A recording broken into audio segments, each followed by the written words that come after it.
몰랐습니다. 갑자기 뭐 이렇게 코로나가 조금 확산되는 거 같은지 성도님들이 집에서 좀 더 예배를 많이 드리는 것 같아요. 저희 집에 이렇게 그 책이 이렇게 뭐 여러 권이 있는 가운데 뜻으로 보는 한국 역사라는 책이 한 권 있습니다. 그 이제 함석헌 씨가 지은 책인데 개정을 했죠. 좀 젊은이들이 읽도록. 저도 한 수년 전에 그 책을 사서 봤을 때는 좀 이렇게 문체나 문장이 좀 이렇게 딱딱해서 이렇게 여간 주의 깊게 읽지 않으면 이렇게 잘 이렇게 읽혀지지 않는 좀 그런 스타일의 책인데, 근데 그 제목 자체가 이렇게 뜻으로 풀어본 이제 한국 역사죠. 그냥 한국 역사를 그냥 보는 게 아니라 뜻으로 보는데, 거기서 뜻이 뭐냐면 하나님의 뜻을 보는 거예요.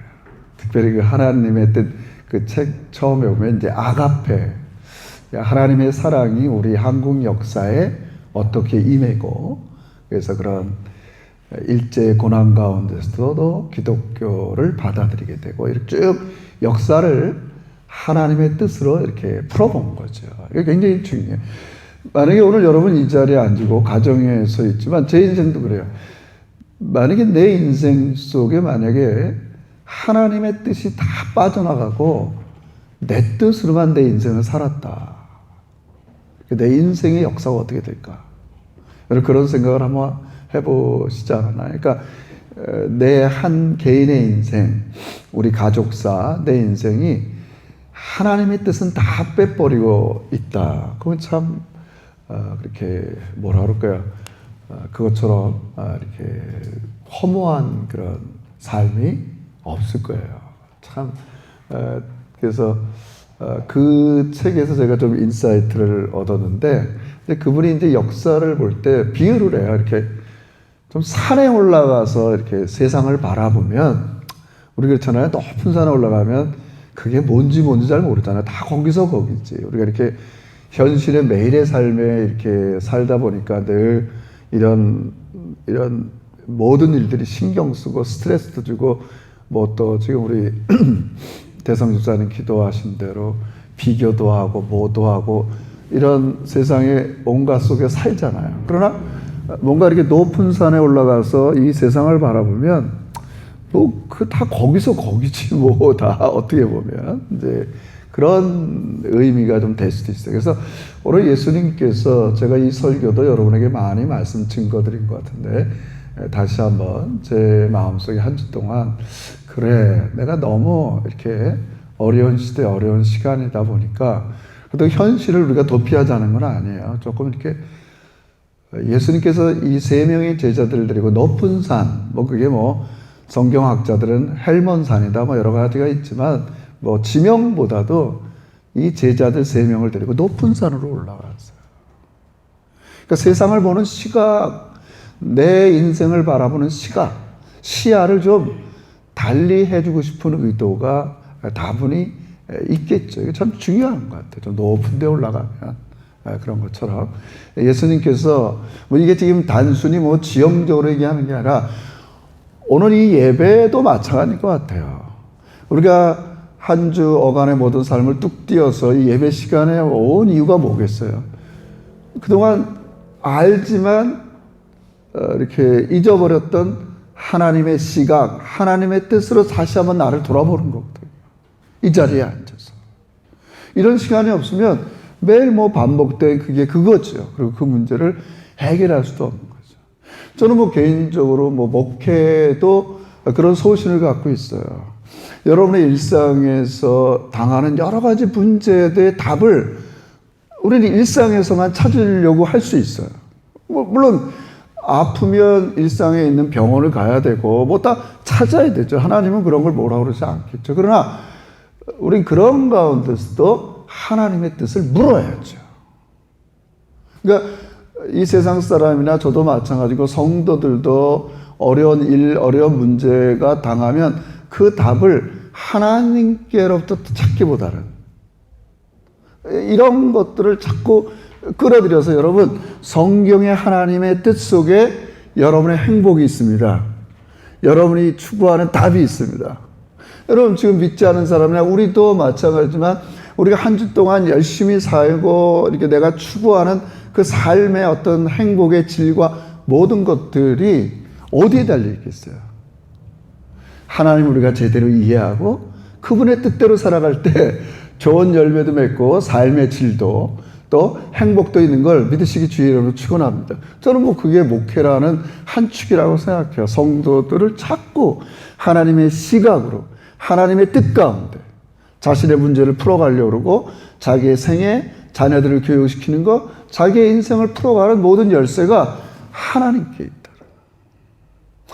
좀 유식하게 얘기하는 사람들은 여전히 그런 생각을 많이 하죠. 그런 거를 뭐라 그러냐면 문화적 이원론이라고 그래요. 하나님이 믿는 사람들조차도 하나님이 이 세상을 창조한 거 부정하지 않아요. 이 세상을 만드시고 우리를 만드시고 우리를 사랑하는 걸 알아요. 그러나 지금 이 세상에 돌아가는 문화에 맡겨놨다는 거예요. 가끔 살펴보시긴 하지. 성민이가 어떻게 잘 지내나 살펴보지.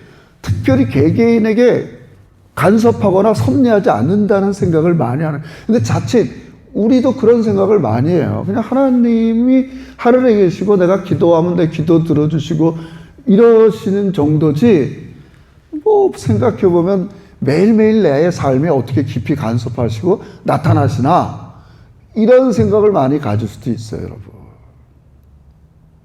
그래서 저는 그런 거에 대해 오늘 예수님께서 제자들 3명을 데리고 올라가시는 거예요. 근데 그렇지 않다.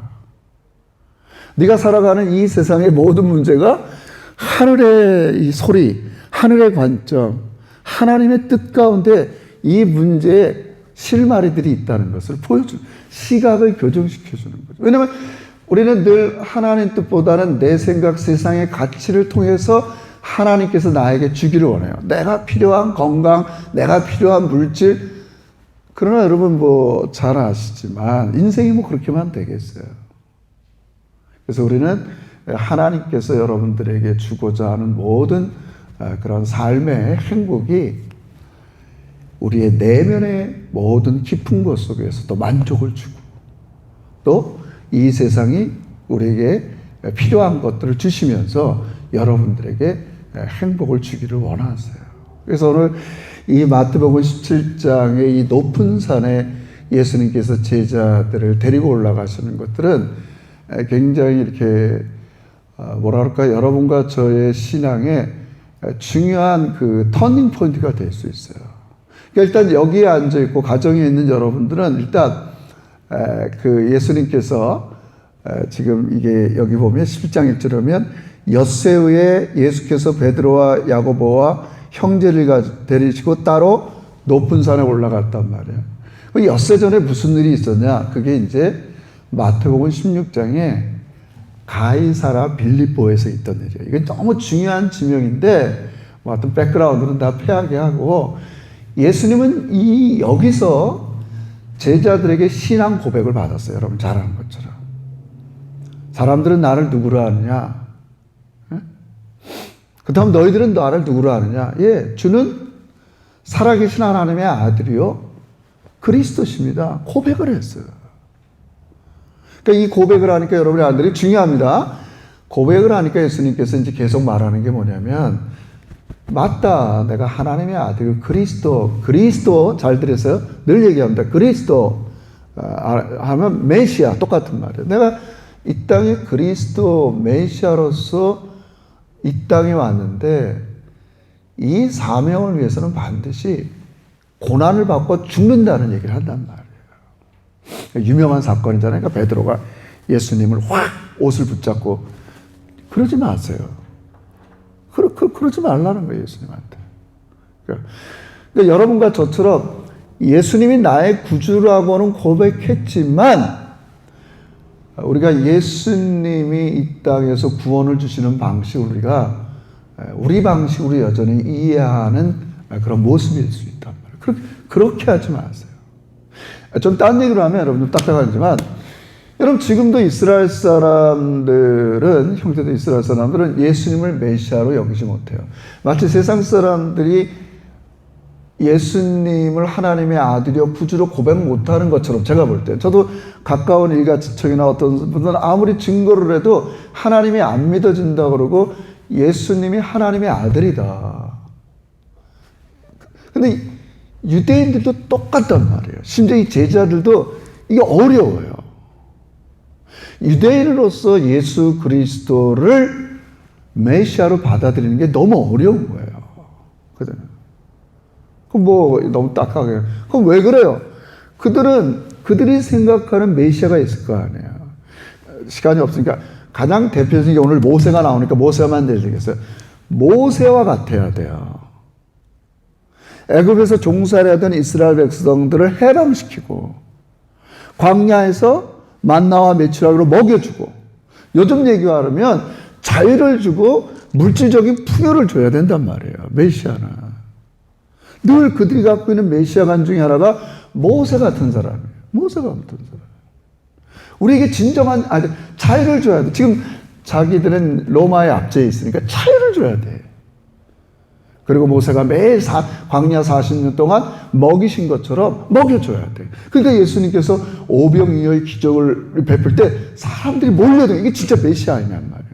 근데 예수님이 찬물을 확 끼얹잖아요.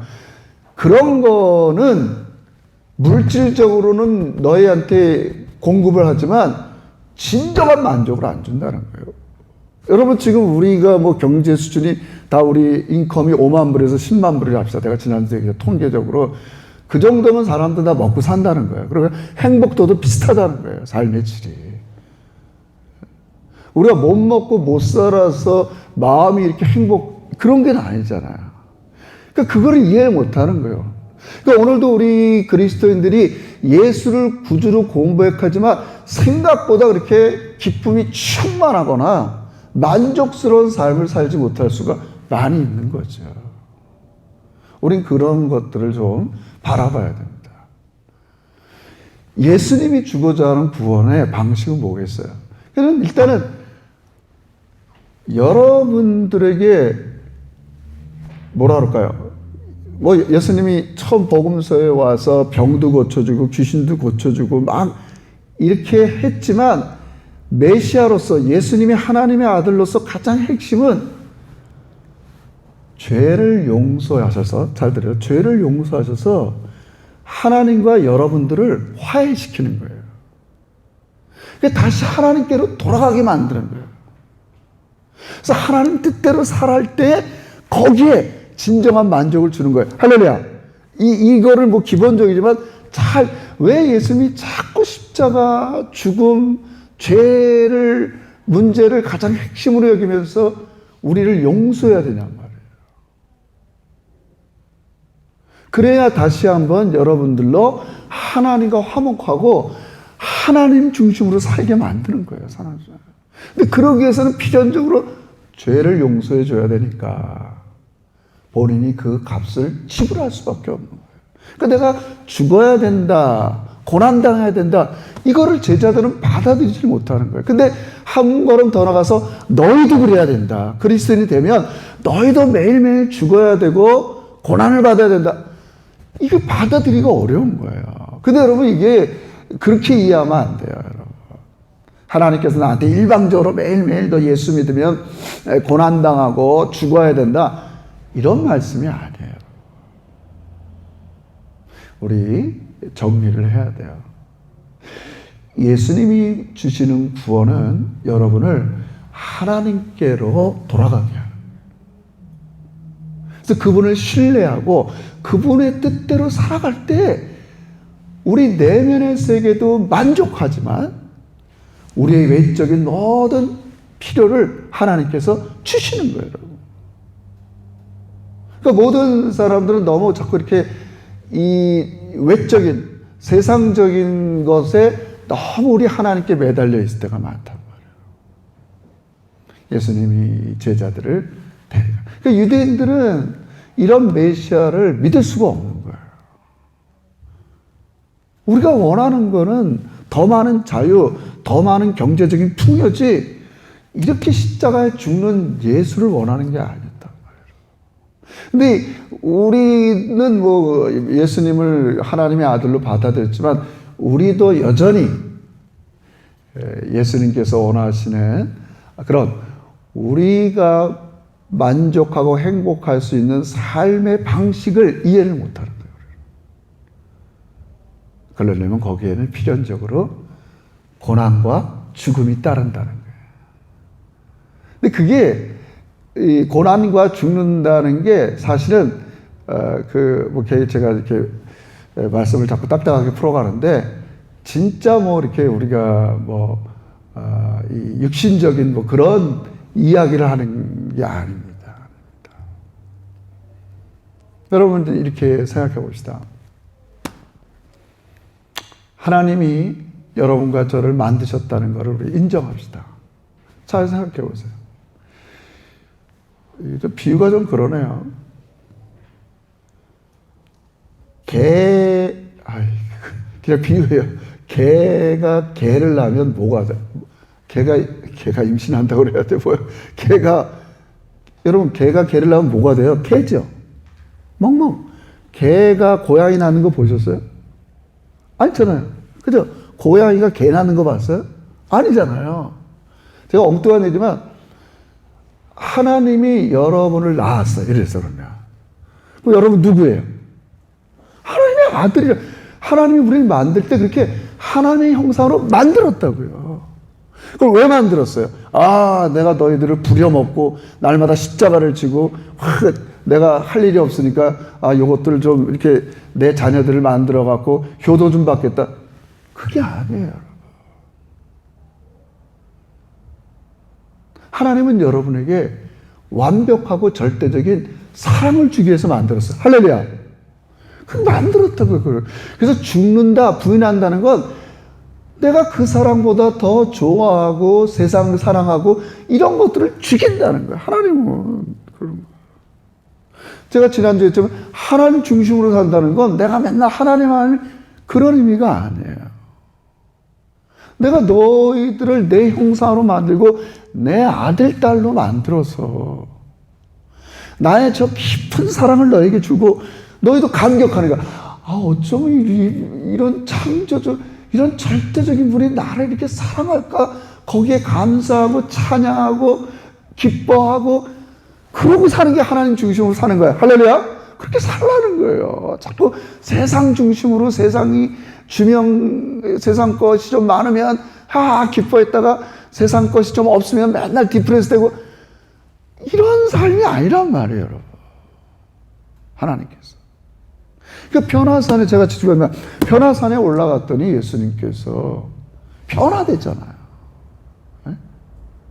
해처럼 그분의 옷이 진짜 옷이 변화됐다는 거겠어요. 그분의 모든 상태가 변화되어서 모세와 엘리야와 거기 이야기를 하는 거예요. 뭐 자세히 무슨 얘기하는지 모르지만 저는 핵심은 그거 같아요. 모세도 마찬가지고 엘리야도 마찬가지고 그들이 이 세상을 하나님 앞에 부르심을 받고 살았던 인생의 사명과 목적이 뭐예요? 아까도 얘기했지만 이스라엘 백성들에게 자유를 주고 하나님께 예배케 하기 위해서 우리 예배하러 간다. 자기의 일생을 거기에 보낸 거예요. 그 삶은 죽는 것 같고 십자가를 지는 것 같죠. 모세를 볼 때는. 엘리야도 마찬가지예요. 요즘 시대처럼 물질주의로 사는 사람들에게 그게 아니야. 하나님 중심, 하나님께만 너희들 예배해야 돼. 그러다가 맨날 쫓겨다녔던 사람들 아니에요. 그 세 사람이 만나서 그런 비전, 그런 걸 얘기해.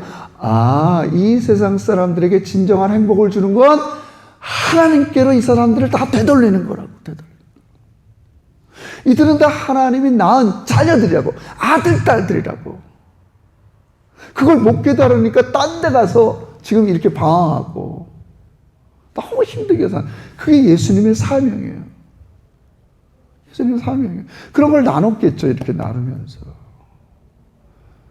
근데 이런 삶을 하나님이 지금 뭐라 하냐면 하늘에서 들려오는 소리가 뭐냐면 내가 이런 삶을 가장 기뻐한단 말이에요. 가장 기뻐. 그때 우리의 진정한 만족이 있는 거죠. 그래서 저도 마찬가지죠. 아까 그랬지만 제가 목사로서 뭐 일상에 아이들도 키우고 먹고 뭐 취미도 하고 다 그러지만 핵심 이게 빠지면 인생에서 하나님의 뜻이 빠져버린 사람들을 자꾸 돌아오게 해서 당신의 문제 해결은 하나님의 뜻에 있다. 계속 말씀 보고 기도하고 하나님의 뜻을 찾고 구하고 두드리는 삶 가운데 문제 해결이 있다. 그런 사명을 감당하는 게 내 삶의 의미와 목적이 아니겠냐 말이에요. 여러분도 마찬가지죠. 근데 왜 십자가와 미안합니다. 죽음과 고난이 왜 등장해요? 내가 여태껏 추구했던 삶을 내려놓고 그 삶을 적극적으로 따라가는 표현이 그거예요, 지금. 우리 이제, 미안합니다. 16장 읽어봅시다. 16장에 이제 그렇게, 17장 위에 보면 이렇게 얘기하는 거죠. 우리 16장 24절을 봅시다. 16장 24절 한번 같이 16장 24절 시작. 이에 예수께서 제자들에게 이르시되 누구든지 나를 따라오거든 자기를 부인하고 자기 십자가를 지고 따라 것이. 이게 뭐 무슨 말이에요? 뭐 누가복음이나 마가복음에는 뭐 자기 어머니 전토 뭐 부인한 예수님의 방식을 적극적으로 따르라는 거예요. 이제 그런 방식 살지 말고 내가 죽을 만큼 정말 나를 부인할 만큼 더 내가 따라야 될 게 뭐냐? 예수님이 살았던 방식을 따르는 거예요. 그럼 예수님이 물론 이 본문에서 봐. 예수님이 메시아로서 살았던 방식이 뭐예요? 이렇게 생각해 봅시다. 제가 이러면 안 되는데 저는 애들이 차 갖고 나가서 이렇게 들어오면 이러면 안 된다고 그랬어요. 일단 차부터 확인해요. 어디 스크래치 난 데 없나. 애들 스트레스 받겠죠. 어디 스크래치 난 데 없나. 바퀴 미안합니다. 여자를 하대하는 건 아니에요. 미안합니다. 우리 여자 자매들은 바퀴에 바람 빠진 걸 잘 인식을 못해요. 이게 자동차는 바퀴에 바람이 굉장히 중요합니다. 그 브레이크 하는 데나 모든 거나, 뭐 바퀴에 바람이 빠졌는지 뭔지 잘, 그냥 막 타고 다녀요. 그냥, 미안합니다. 거기 가끔 내가 오전 집사람 차들 이렇게 본다고요. 보면 어떠다 엉망진창이죠. 근데 이제, 그러면 이제 그럴 거 아니야? 저도 이제 실수할 때 있으면, 뭐 어떨 때는 진짜 말도 안 되죠. 바퀴 어깨 이만큼 찢어갖고, 나한테 얘기를 안 하죠. 그런 거. 자, 아니, 그거 고쳐야지 그렇게 내버려두면 안 되거든. 그런 것들. 그럼 우리가 만약에 자동차 스크래치는 스크래치도 났다. 어떤 사람이 나한테 그랬어요. 그러면 내가, 당신이 이랬으니까 이 값을 주시오. 보험으로 하든지. 내가 만약에 좀 밀려내요. 보니까 행색이 좀 어려워. 간두세요. 내 돈으로 고치겠어요. 이럴 수 있어요. 어떤 태도를 갖든 하여튼 중요한 건 누군가는 값을 치르고 희생했을 거 아니야. 내가 치르던. 내가 손해봤지만 그건 내가 감당하겠다던. 예수님의 삶의 방식의 핵심이 그거예요. 상대방의 허물, 실수, 연약함, 어두움, 모든 나약한 것들을 자기의 가장 중요한 걸 희생해서 해결해 주는 거예요. 할렐루야. 이 삶의 방식이 모든 인간을 행복하게 하는 거예요. 그걸 얘기하는 거예요. 제자들한테 요구하는 삶이 그거예요. 그러면은 불행해지냐? 절대 그렇지 않다는 거예요. 그게 이제 그냥 마무리를 할게요, 오늘은. 5절에 보면, 이제 이거 예수님의 정체성 이렇게 3번 나온다고 얘기했죠. 5절에 보면 그런 말씀이에요. 5절 한번 읽어봅시다. 5절. 시작. 말할 때 구름 속에서 소리가 나서 이르시되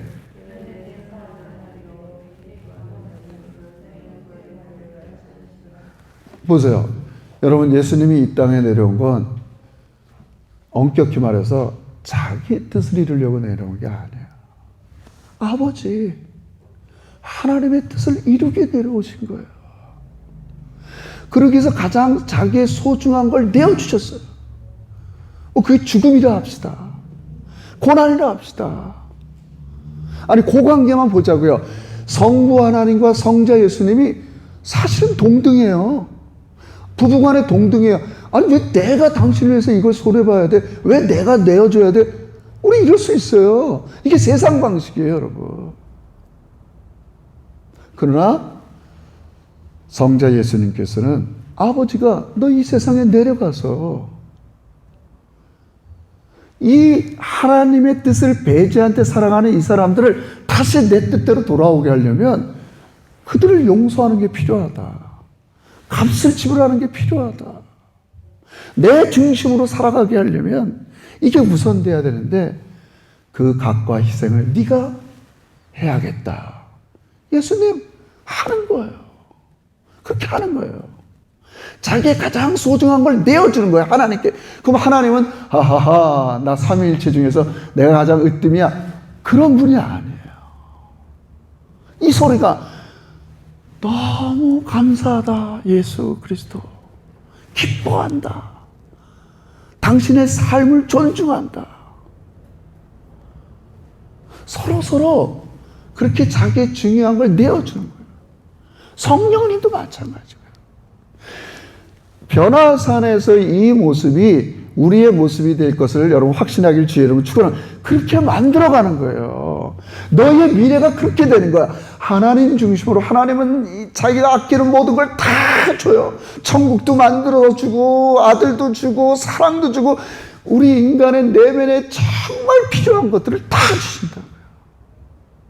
그러니까 우리도 그분의 주변에서 찬양하고 기뻐하고 감사하고 그분께 모든 걸 다 드리는 것.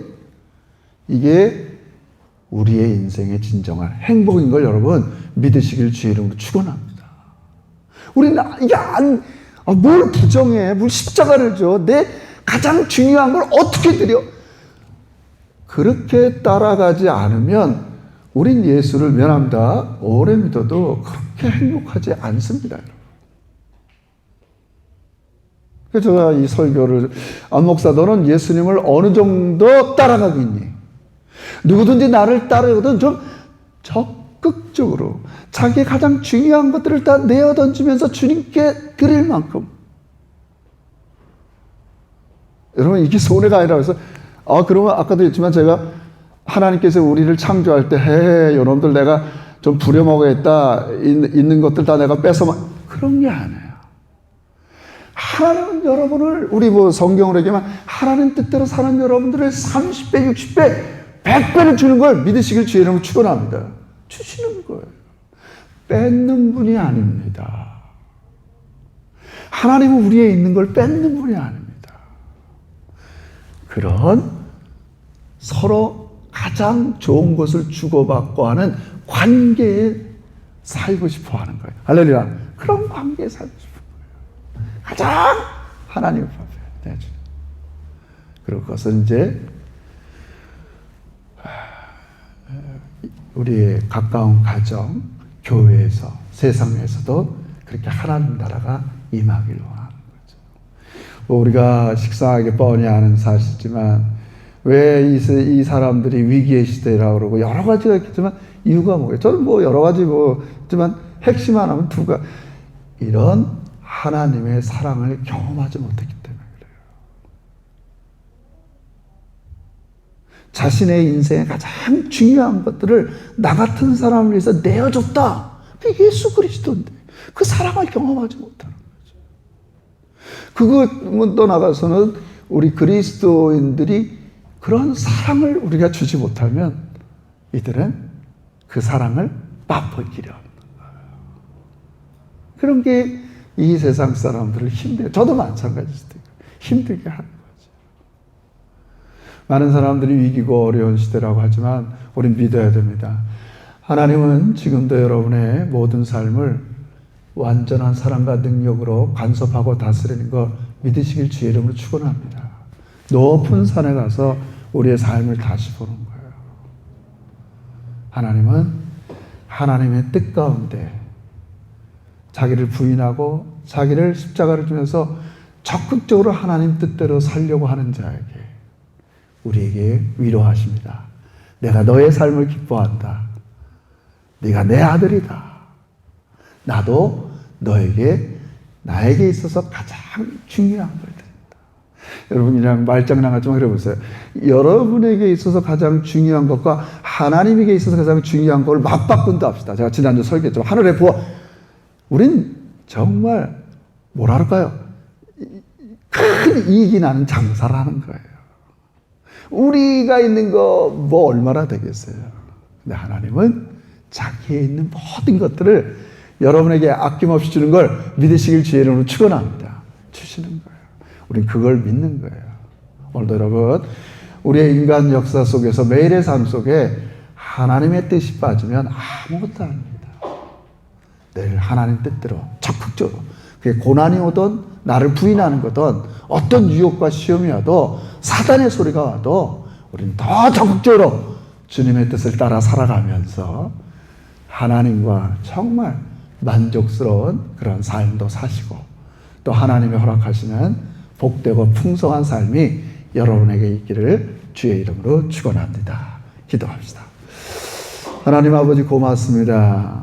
여전히 이 세상에는 하나님의 뜻, 하나님의 간섭, 하나님의 사랑을 배제한 채 인간의 노력과 인간의 성취로 이루어가는 많은 것들이 있지만 이런 병든 사회 속에서 진정한 우리의 내면의 깊은 곳 속에 하나님 좌정하셔서 우리에게 가장 중요한 선물, 완벽하고 절대적인 사랑과 능력으로 우리를 다스려 가시니 진심으로 감사합니다. 우리 제작교회도 이제는 자기를 부인하면서 십자가를 지는 것처럼 적극적으로 주님의 삶의 방식을 본받아서 모든 걸 다 동원해서 하나님을 사랑하고 살아가는 우리 믿음의 제자들 되게 해 주시옵소서. 예수님의 이름으로 기도 올리옵나이다. 아멘.